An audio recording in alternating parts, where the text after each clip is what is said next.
The Outsider by H.P. Lovecraft.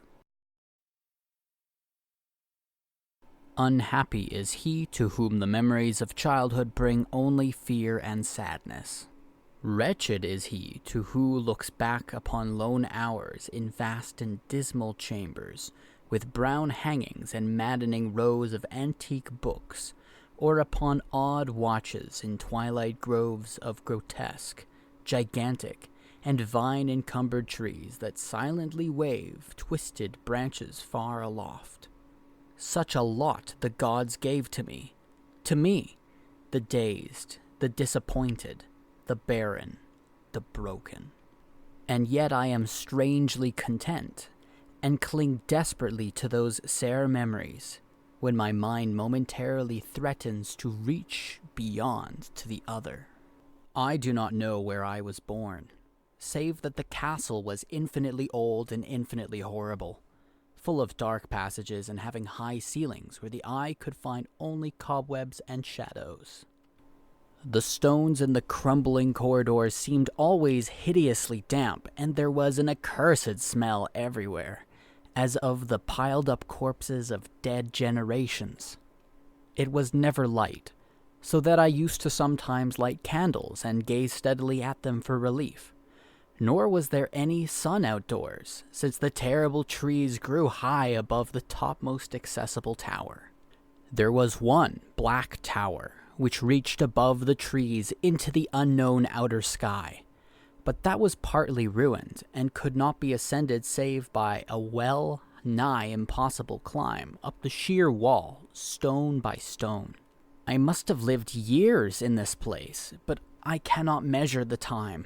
Beings must have cared for my needs, yet I cannot recall any person except myself, or anything alive but the noiseless rats and bats and spiders.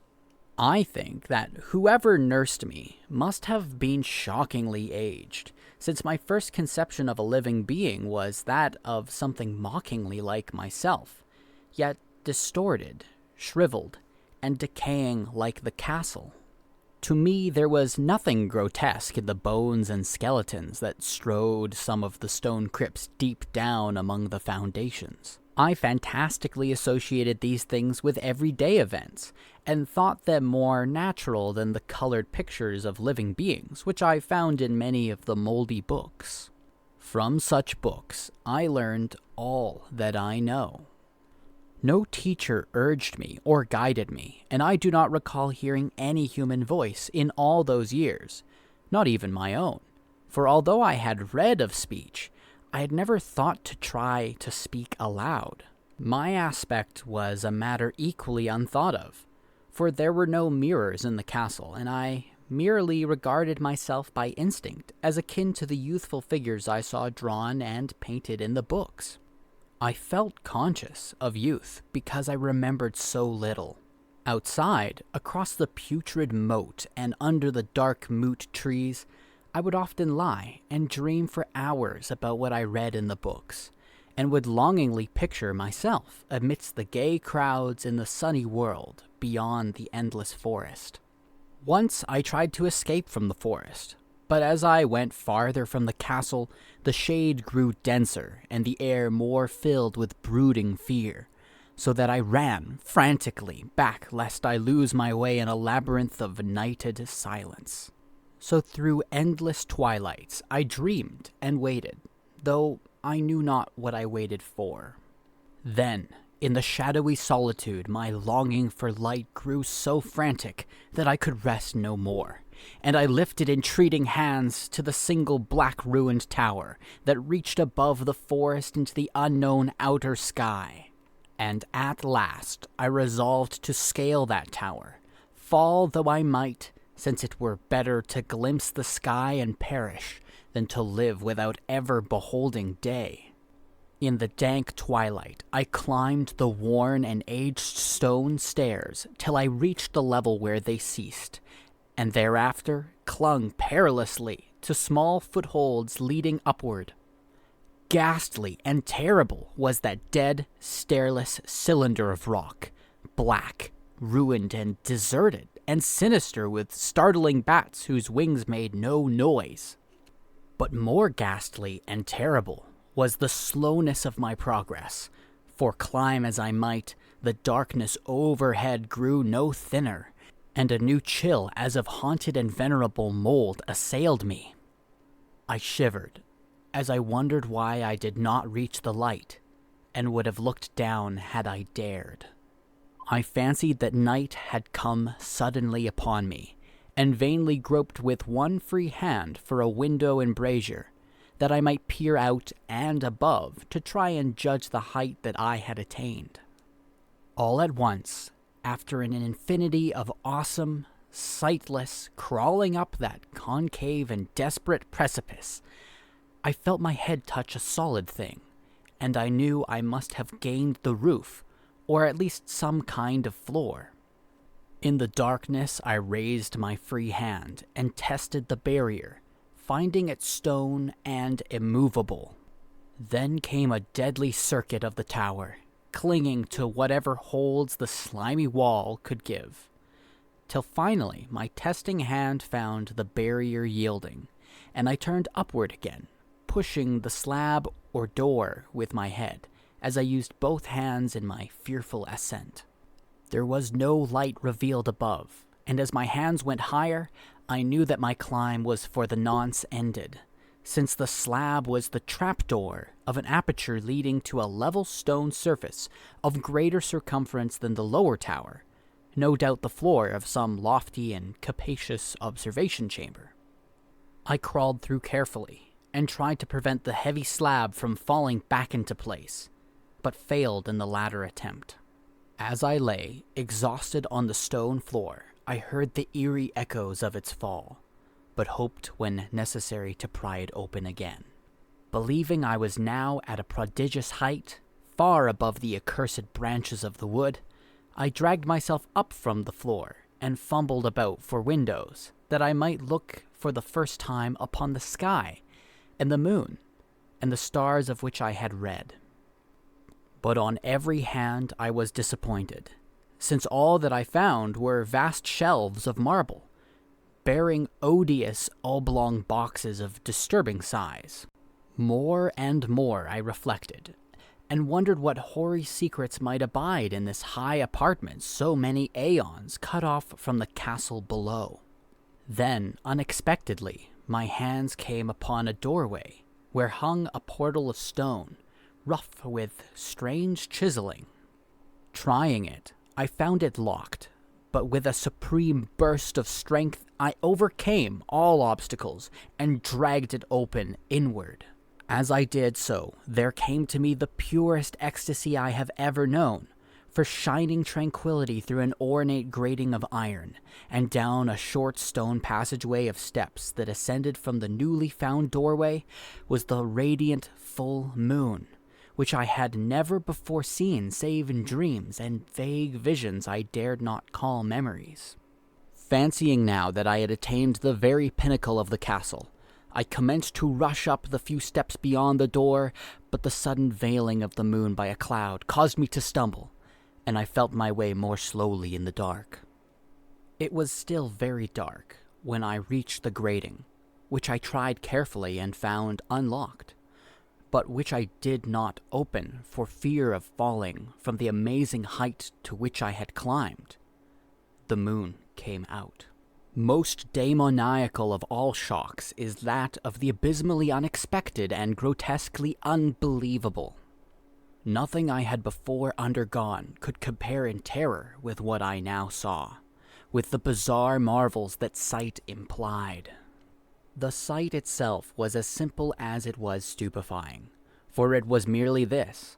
Instead of a dizzying prospect of treetops seen from a lofty eminence, there stretched around me on a level ground the grating nothing less than the solid ground, decked and diversified by marble slabs and columns, and overshadowed by an ancient stone church, whose ruined spire gleamed spectrally in the moonlight.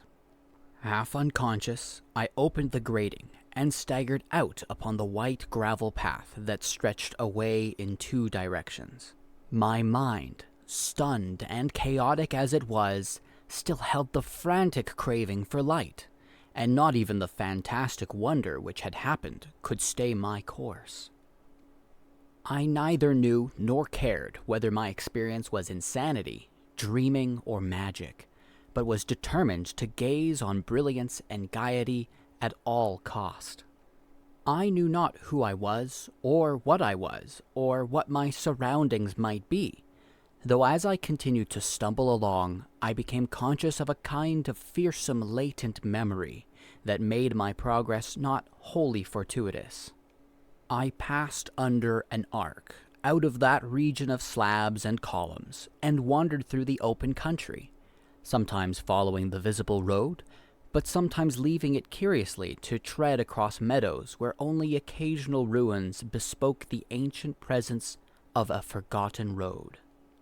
Once I swam across a swift river where crumbling, mossy masonry told of a bridge long vanished. Over 2 hours must have passed before I reached what seemed to be my goal, a venerable ivied castle in a thickly wooded park, maddeningly familiar, yet full of perplexing strangeness to me. I saw that the moat was filled in, and that some of the well-known towers were demolished, whilst new wings existed to confuse the beholder. But what I observed with chief interest and delight were the open windows, gorgeously ablaze with light and sending forth sound of the gayest revelry. Advancing to one of these, I looked in and saw an oddly dressed company, indeed, making merry and speaking brightly to one another. I had never, seemingly, heard human speech before, and could guess only vaguely what was said. Some of the faces seemed to hold expressions that brought up incredibly remote recollections. Others were utterly alien. I now stepped through the low window into the brilliantly lighted room, stepping as I did so from my single bright moment of hope to my blackest convulsion of despair and realization. The nightmare was quick to come, for as I entered, there occurred immediately one of the most terrifying demonstrations I had ever conceived. Scarcely had I crossed the sill when there descended upon the whole company a sudden and unheralded fear of hideous intensity, distorting every face and evoking the most horrible screams from nearly every throat. The flight was universal, and in the clamor and panic, several fell in a swoon and were dragged away by their madly fleeing companions. Many covered their eyes with their hands and plunged blindly and awkwardly in their race to escape, overturning furniture and stumbling against the walls before they managed to reach one of the many doors. The cries were shocking, and as I stood in the brilliant apartment alone and dazed, listening to their vanishing echoes, I trembled at the thought of what might be lurking near me, unseen. At a casual inspection, the room seemed deserted, but when I moved toward one of the alcoves, I thought I detected a presence there, a hint of motion beyond the golden-arched doorway leading to another and somewhat similar room. As I approached the arc, I began to perceive the presence more clearly, and then, with the first and last sound I ever uttered, a ghastly ululation that revolted me almost as poignantly as its nauseous cause, I beheld in full, frightful vividness the inconceivable, indescribable, and unmentionable monstrosity which had by its simple appearance changed a merry company to a herd of delirious fugitives. I cannot even hint what it was like, for it was a compound of all that is unclean, uncanny, unwelcome, abnormal, and detestable. It was the ghoulish shade of decay, antiquity, and desolation, the putrid, dripping eidolon of unwholesome revelation, the awful bearing of that which the merciful earth should always hide. God knows it was not of this world, or no longer of this world, yet to my horror I saw in its eaten away and bone-revealing outlines a leering, abhorrent travesty on the human shape, and in its moldy, disintegrating apparel an unspeakable quality that chilled me even more. I was almost paralyzed, but not too much so to make a feeble effort toward flight, a backward stumble which failed to break the spell in which the nameless, voiceless monster held me. My eyes, bewitched by the glassy orbs which stared loathsomely into them, refused to close, though they were mercifully blurred, and shewed the terrible object but indistinctly after the first shock. I tried to raise my hand to shut out the sight, yet so stunned were my nerves that my arm could not fully obey my will. The attempt, however, was enough to disturb my balance, so that I had to stagger forward several steps to avoid falling. As I did so, I became suddenly and agonizingly aware of the nearness of the carrion thing, whose hideous, hollow breathing I half fancied I could hear. Nearly mad, I found myself yet able to throw out a hand to ward off the fetid apparition which pressed so close, when in one cataclysmic second of cosmic nightmarishness and hellish accident, my fingers touched the rotting outstretched paw of the monster beneath the golden arc. I did not shriek, but all the fiendish ghouls that ride the night wind shrieked for me as in that same second there crashed down upon my mind a single and fleeting avalanche of soul-annihilating memory. I knew in that second all that had been. I remembered beyond the frightful castle and the trees, and recognized the altered edifice in which I now stood. I recognized, most terrible of all, the unholy abomination that stood leering before me as I withdrew my sullied fingers from its own. But in the cosmos there is balm as well as bitterness, and the balm is nepenthe. In the supreme horror of that second, I forgot what had horrified me, and the burst of black memory vanished in a chaos of echoing images. In a dream I fled from that haunted and accursed pile, and ran swiftly and silently in the moonlight. When I returned to the churchyard place of marble and went down the steps, I found the stone trapdoor immovable. But I was not sorry, for I had hated the antique castle and the trees. Now I ride with the mocking and friendly ghouls on the night wind, and play by day amongst the catacombs of Nephron-Ka in the sealed and unknown valley of Hadoth by the Nile. I know that light is not for me, save that of the moon over the rock tombs of Neb, nor any gaiety save the unnamed feasts of Nitocris beneath the Great Pyramid. Yet in my new wilderness and freedom, I almost welcome the bitterness of alienage. For although nepenthe has calmed me, I know always that I am an outsider, a stranger in this century among those who are still men. This I have known ever since I stretched out my fingers to the abomination within that great gilded frame, stretched out my fingers and touched a cold and unyielding surface of polished glass.